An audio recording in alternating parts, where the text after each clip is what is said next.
Et après, ça se passe comment? On discute est-ce qu'on va voir les copains ailleurs dans l'usine Ça, c'est très difficile. Vous savez, un ouvrier ne peut pas aller dans un atelier dans lequel il ne travaille pas. Il n'y a que les délégués qui peuvent aller pendant certaines heures, et encore en demandant au chef d'atelier le droit d'entrée. Non, on ne peut pas aller dans un atelier sans s'exposer à des sanctions après. Non, non. Là, je me rappelle, on était allé au restaurant d'entreprise. Voilà. Et là, on avait décidé d'appeler toute l'usine le lendemain à la grève. Voilà.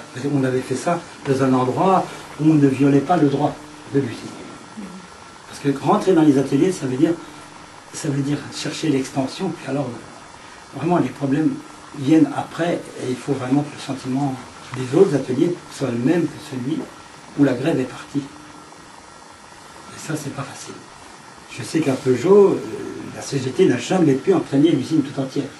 Parce que dès qu'un atelier était en grève, les grévistes se heurtaient à plus de chefs qu'eux, qui barraient la route. Et donc, impossible d'entraîner l'usine comme ça.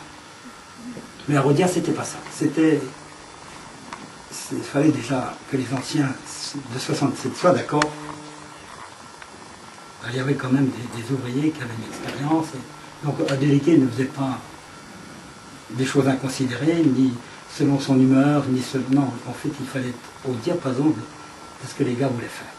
À ce moment-là, ça marche. Est-ce que vous pouvez parler un peu de la vie culturelle à l'intérieur de l'usine quand vous y étiez? Alors la vie culturelle, là, ça touche plus le domaine de mes prédécesseurs. Là. Dans l'usine, la vie culturelle, c'était la bibliothèque qui finalement était gérée par le comité d'entreprise. Mais en fait, de vie culturelle dans l'usine elle-même, il n'y en avait pas spécifiquement, parce qu'il n'y a pas d'endroit, il n'y a pas de moyens pour ça. Les gens se retrouvaient dans leur quartier. Et donc c'est pour ça que le quartier de Panante, finalement, là où il y avait beaucoup de gars de Rhodia et d'autres usines, c'était finalement comme Planoise après, enfin, c'est comme si vous ne connaissez pas, mais en fait, dès qu'un quartier est jeune, à ce moment-là, il y a des salles de réunion, il y a des militants de tous les groupes, de tous les horizons, il y a des étudiants, des profs. Et à ce moment-là, la vie culturelle, oui, même si elle est un peu en rapport avec l'usine, même s'il y a des gars qui de l'usine sont des animateurs dans le quartier, il n'y avait pas de vie culturelle proprement dite à Rhodia plus qu'ailleurs. Ou alors c'est de la culture de lutte de classe. C'est-à-dire que c'est une culture qui se transmet du bouche à oreille, c'est de l'expérience qui était différente. Donc le niveau de conscience était différent. Paul Seb, il était encore dans l'usine quand vous y étiez? Non, mais il était même à Sochaux quand je suis arrivé, moi. Il est parti après. Mais j'ai entendu parler de Paul Seb, forcément. Oui, je voulais vous dire, les ouvriers de Rhodia, quand ils se battaient, ils avaient le sentiment de se battre pour tous les ouvriers de Besançon. Parce que finalement, plus les salaires de Rhodia montaient, et plus les salaires des autres montaient. Et donc, dès qu'il n'y a plus cette usine pilote après, eh bien finalement, il n'y a plus personne qui tire tout le monde vers le haut. On peut même dire que sans Rhodia 67, il n'y aurait peut-être jamais eu LIP. Enfin, pas dans la forme qu'on a connue. Il y aurait eu LIP parce que LIP a été provoqué par un plan social du patron. C'est comme ça que ça s'est passé. Les gars ont réagi à ça, mais ils ont réagi avec le capital d'expérience qu'on avait eu sur toute la ville depuis des années. Et Rhodia était quand même au centre, je ne sais plus à qui je te disais bien, je crois bien, Magali, c'est que Rhodia, c'était la seule usine capable de fournir 50 gars d'un seul coup pour aller donner un coup de main à une usine qui avait un problème avec son patron. Et donc ça, je me souviens, lors d'un stage, on nous a appelés, on a arrêté le stage, on est arrivé, c'était dans un centre d'éducation pour enfants malvoyants, non-voyants.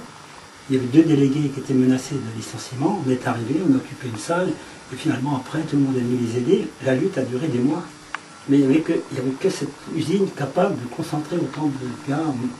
On aurait dit les gros bras de la CGT à Paris, quoi. C'était ça, quoi. Et justement, à votre avis, à quoi est due cette particularité de l'usine Rhodia? Tout à l'heure, vous disiez que vous l'aviez choisi exprès justement pour... C'est le rythme de travail, ça. Et c'est quand même les conditions de travail. Parce que si c'était pas dur, c'était intense.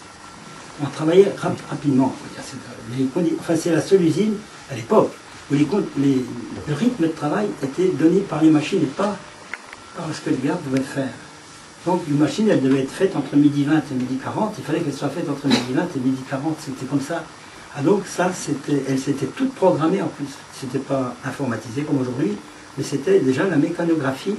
Et quand on arrivait, nous on savait toute la journée de boulot qu'on avait.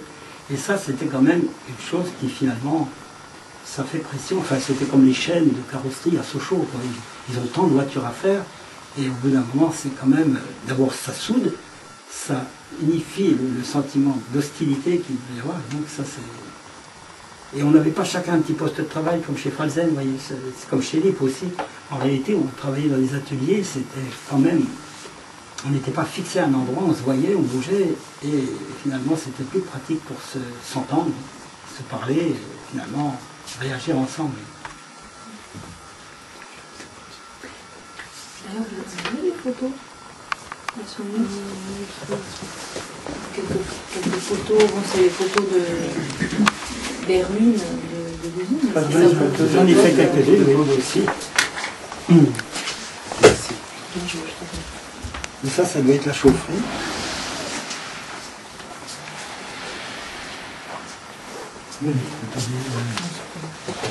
Ouais, ça c'est la partie d'usine qui est neuve et qui fonctionne encore. Mais c'est plus, ça doit être la filature. Voilà depuis le haut. Voilà encore la chaufferie, parce qu'en fait l'usine elle avait une chaufferie. Les éléments étaient chauffés sur les machines, donc il y avait des tuyaux partout et ça circulait partout. Il y avait aussi du gaz qui circulait. Alors ces ateliers-là, c'est soit l'expédition, soit le mien. Voilà, parce que c'était, vous voyez, des grands ateliers. Et les machines étaient disposées comme ça, en rangée? Comme ça, c'était comme ça, et il y en avait une centaine. Vraiment, il y avait juste la place pour se mouvoir entre les deux. Et ouais, du coup, les ouvriers devaient circuler de machine en machine. Il y avait des allées comme ça, donc il y avait 2 rangs de machines, elles étaient longues les machines, donc on pouvait circuler comme ça, ou comme ça. C'est pas tellement la place qui nous manquait, c'est que c'était très bruyant. Et la chaleur aussi. Pas les tirages, pas trop. L'été, au mois d'août, oui. Je disais tout à l'heure qu'on sortait au mois d'août, mais c'est le bruit. La chaleur, c'est l'humidité, c'est la filature. Alors vous voyez, ça, vous voyez, c'est les bobines, c'est la filature. Elle reçoit le fil, les métiers les fils tombent du haut. Et vous voyez, ces fils, ils ont plusieurs brins. Ça peut aller de 4 brins jusqu'à 20 brins. Vous voyez, les fils n'étaient jamais les mêmes, vous voyez. Donc ça, c'est la filature. Et vous avez travaillé sur des machines comme ça? Non, moi j'ai travaillé à l'étirage, je cherche ces gens. Ah, c'est pas ça. C'est pas celle-là, non. Les machines sur lesquelles j'ai travaillé, ils les ont vendues en Chine, aux Chinois. Et elles ont toutes été démontées. C'est des machines qui étaient fabriquées à Stein, je crois, à côté de Lyon. Elles tournent encore. Ah voilà, ça c'est avant, regarde ça. C'est les soirées.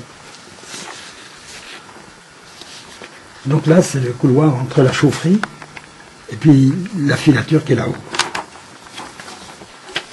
Là, les camions passaient, les wagons, vous voyez, passaient là. Oui, les rails. En fait, je ne suis pas resté longtemps, mais j'ai une connaissance un peu générale de l'usine parce que j'étais délégué. Et un délégué peut se déplacer, il faut aller dans tous les ateliers, contrairement à un ouvrier qui ne connaît souvent bien que son atelier. Mais ça aussi, c'est les soirées. Ça, c'est avant. Voilà, c'est le genre de tuyauterie qu'il y avait partout. Alors ça, là, c'est des endroits, surtout quand on ne voit plus les gens travailler. Ça, c'est le château d'eau, parce que l'usine consommait beaucoup d'eau. Elle avait son propre château d'eau. Là, je ne peux pas vous dire ça, alors ça, c'est il faudrait voir les dames de l'entretien. Voilà, ça, c'est le toit de mon atelier. Ça. Et puis là, il y avait le vestiaire. La première fois que je suis rentré, je suis monté là-haut.